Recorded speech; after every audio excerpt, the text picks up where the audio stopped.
In this video, I'm going to explain what makes a non-compete agreement actually enforceable in Florida court. And I need to tell you up front, most people get this completely wrong. Employers think they can restrict anyone from working anywhere for any period of time, and employees believe these agreements are just scare tactics that don't hold up in court. The truth? Well, it's somewhere in the middle, and understanding where that line is could mean the difference between walking into your dream job or facing a lawsuit that derails your entire career. I'm Santiago Cueto, board-certified international business law expert and best-selling author, and over the years, I've seen non-compete disputes destroy businesses and careers and cost both sides hundreds of thousands of dollars in legal fees. So let's break down exactly what Florida law requires for these agreements to actually stick. All right, so here's what you need to understand right from the start. Florida actually has a specific statute that governs non-compete agreements.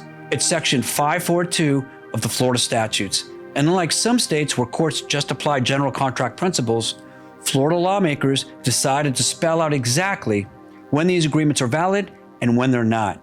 This makes Florida somewhat unique and honestly more business-friendly when it comes to enforcing these restrictions. But here's the critical part that trips people up. Just because you signed a non-compete doesn't automatically mean it's enforceable. The agreement has to meet very specific requirements, and if it doesn't, a court won't hesitate to throw it out. All right, so what are these requirements? First, the employer has to prove they have what Florida law calls a legitimate business interest worth protecting. Now, this isn't just some vague concept. The state actually lists out what counts as a legitimate business interest, and this is where most cases are won or lost. The most common legitimate business interest is trade secrets.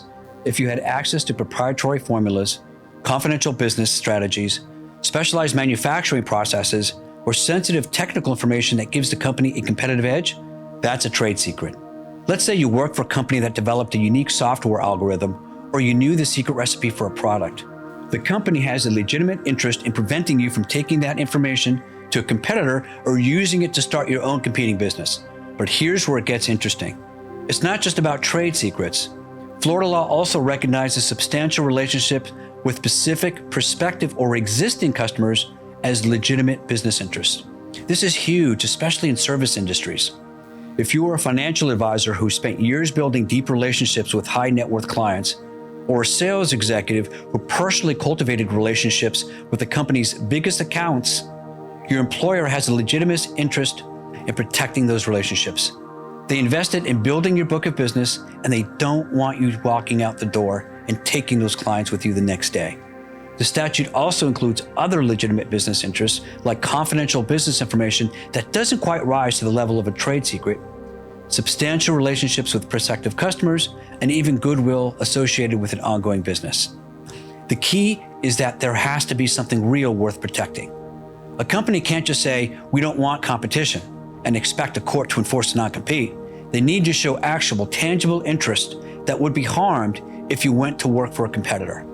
Now, even if the employer can prove a legitimate business interest, that's only half the battle. The non-compete also has to be reasonable in scope, and this is where the time and geographic restrictions come into play. Let's talk about time first. Florida law presumes that certain time periods are reasonable depending on the situation. For most employees, a non-compete lasting 6 months or less is presumed reasonable. If it's between 6 months and 2 years, the employer has to justify why that longer period is necessary to protect their legitimate business interest. And if the non-compete extends beyond 2 years, that's presumed unreasonable unless the employer can present clear and convincing evidence that the longer restriction is necessary. But here's an important exception. If the non-compete involves the sale of a business or is related to substantial business relationships with prospective or existing customers, a restriction of up to 5 years is presumed to be reasonable. So if you're buying or selling a business, the stakes are higher and the law gives more leeway for longer restrictions. Now, the geographic scope works just the same way. The restriction has to be reasonable based on the employer's actual business footprint. If the company only operates in Miami-Dade County, they probably can't enforce a non-compete that prevents you from working anywhere in the entire state of Florida. But if they have customers throughout Florida, and you had access to those customer relationships, a statewide restriction might be perfectly reasonable. And for companies that operate nationally or internationally, a broader geographic restriction could be justified. I know this is a lot of information, and if you're finding this helpful, do me a favor and hit that like button. It helps more people find this content when they need it. And if you want more insights on business law that actually matter to your career or your company, subscribe to this channel so you don't miss future videos. All right, so let's bring this all together. For a non-compete to be enforceable in Florida, the employer must prove they have a legitimate business interest worth protecting. That could be trade secrets, confidential information, customer relationships, or even goodwill. And the restrictions on your ability to compete have to be reasonable in terms of time and geography based on what's actually necessary to protect that interest. Now, here's my biggest piece of advice. Whether you're an employer drafting these agreements or an employee who's been asked to sign one, don't assume anything. These agreements are serious legal contracts with real consequences.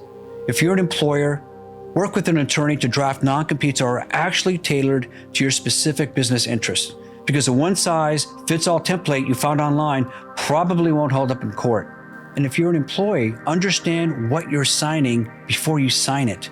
Once that ink is dry, you could be facing significant limitations on where you can work and what you can do. The law in Florida is designed to balance the employer's legitimate need to protect their business with an employee's right to earn a living. Understanding where that balance lies can save you from making a very costly mistake. Now, if this video helped clarify the law around non-competes in Florida, make sure to like and subscribe for more practical legal insights that impact your business and your career. I'm Santiago Cueto, your Florida business attorney. Be sure to watch the next video for more business law insights.